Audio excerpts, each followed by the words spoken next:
Graça e paz, meus irmãos. Romanos, capítulo de número 8, versículo de número 28. Sabemos que todas as coisas cooperam para o bem daqueles que amam a Deus, daqueles que são chamados segundo o seu propósito. Quando eu era criança, eu recebi um presente extremamente maravilhoso. Os meus pais não tinham condições de comprar uma bicicleta para mim e eu almejava muito ter essa bicicleta. Durante um tempo, oramos a Deus e Deus, depois de um determinado período, nos concedeu esse presente através de uma família conhecida e eu recebi a tão sonhada bicicleta. Mas essa família que me deu esse presente não me ensinou a andar de bicicleta, simplesmente eles me deram o presente. O andar de bicicleta ficou por minha conta, pelos meus pais que me ensinaram e com o tempo então eu aprendi a andar de bicicleta. Há muitos crentes que pensam que as suas vidas são justamente assim, de que a salvação que foi dada por Deus é um grande presente que foi concedido por Ele, mas de que o processo de crescimento, de santificação ao longo de suas vidas é um processo que depende de nós mesmos e depende então do tanto quanto eu me esforço para conquistar essa santificação. Mas a verdade é de que as Escrituras nos dizem que Deus não apenas nos dá a salvação em Cristo Jesus gratuitamente, mas como também por graça Ele nos ensina a nos santificarmos. Ele age em todo o período da nossa existência, de toda a nossa vida, para que nós vivamos para a glória dEle. O apóstolo Paulo, ao escrever essa carta aos Romanos, nos lembra justamente dessa grande verdade. Ele começa dizendo lá no capítulo 1 até o capítulo de número 3, de que todos nós pecamos, tanto gentios quanto judeus, nasceram em pecado e estão distantes completamente de Deus. No capítulo 4, o apóstolo Paulo nos diz de que nós recebemos a justificação pela fé, de que aquilo que Cristo Jesus fez na cruz do Calvário nos justificou do nosso pecado. Então, mediante a fé, tendo fé naquilo que Cristo Jesus fez na cruz do Calvário, nós recebemos a salvação. E, portanto, agora o crente, ele não é mais escravo do pecado.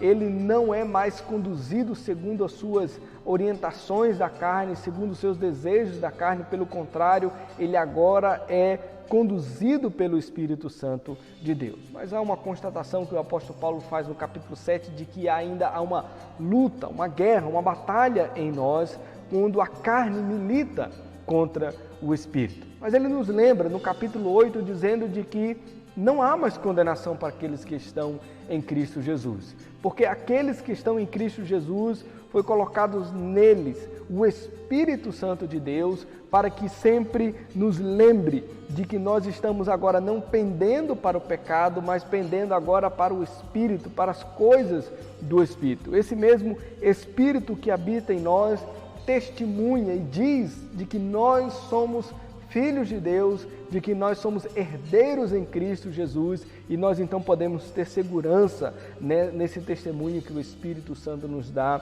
internamente. E então, diante dos sofrimentos dessa era, diante das lutas contra o pecado, diante desse mundo caído que nós ainda vivemos, nós clamamos e ansiamos a vinda de Cristo Jesus para que consume todas as coisas, para que Ele então faça com que essa criação seja restaurada e então nós, juntamente com toda a criação, estamos aguardando a consumação dos séculos. Esse Espírito também que habita em nós, o apóstolo Paulo nos lembra e nos diz de que Ele também nos assiste nas nossas fraquezas, nas lutas que nós temos contra o pecado e Ele está intercedendo por nós, porque nós nem sabemos orar de fato como convém. E esse Espírito que habita em nós nos atende nas nossas fraquezas e intercede por nós junto ao Pai com gemidos inexprimíveis. Portanto, o apóstolo Paulo diz, nós então, diante disso,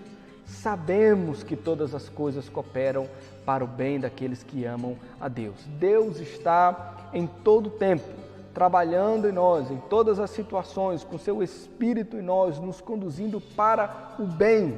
muitas vezes, então, quando nós pensamos de que estamos sós, que não há ninguém que nos ajude na nossa santificação, é justamente o momento onde nós estamos vendo a ação do pecado querendo nos distanciar de Cristo, nos distanciar do nosso Deus Salvador, mas Deus, então, com o seu Espírito Santo nos faz lembrar, não, o Espírito foi colocado em nós, a obra de santificação foi realizada em nós para que nós nos lembremos de que Ele está operando em nós para o nosso bem, para que nós venhamos lutar contra o pecado, para que nós venhamos recorrer a Deus Pai em oração, venhamos confiar em Cristo Jesus como aquele que nos justifica, afastando de nós toda a condenação que pesava antes sobre nós. Portanto, todas as coisas cooperam para o bem daqueles que amam a Deus. Deus está trabalhando em nós, Deus está nos conduzindo para sermos santificados em Cristo Jesus.